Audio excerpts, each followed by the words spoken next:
mo translate sa Bisaya. No, uy, I'm not that good of a translator.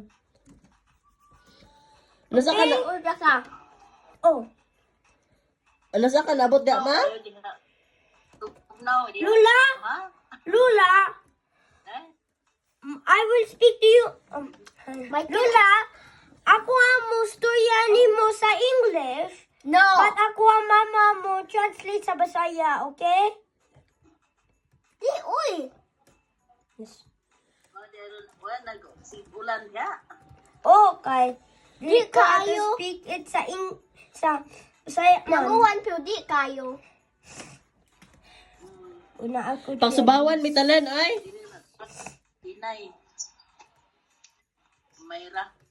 Kadong mama na ko wala. Lula, kadungog ka ni mama. Wala.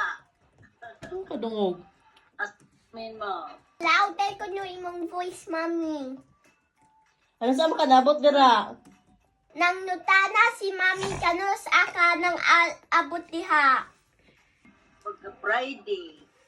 Sabi ka uban ni mo ikaw ra? I-drop ni mami na.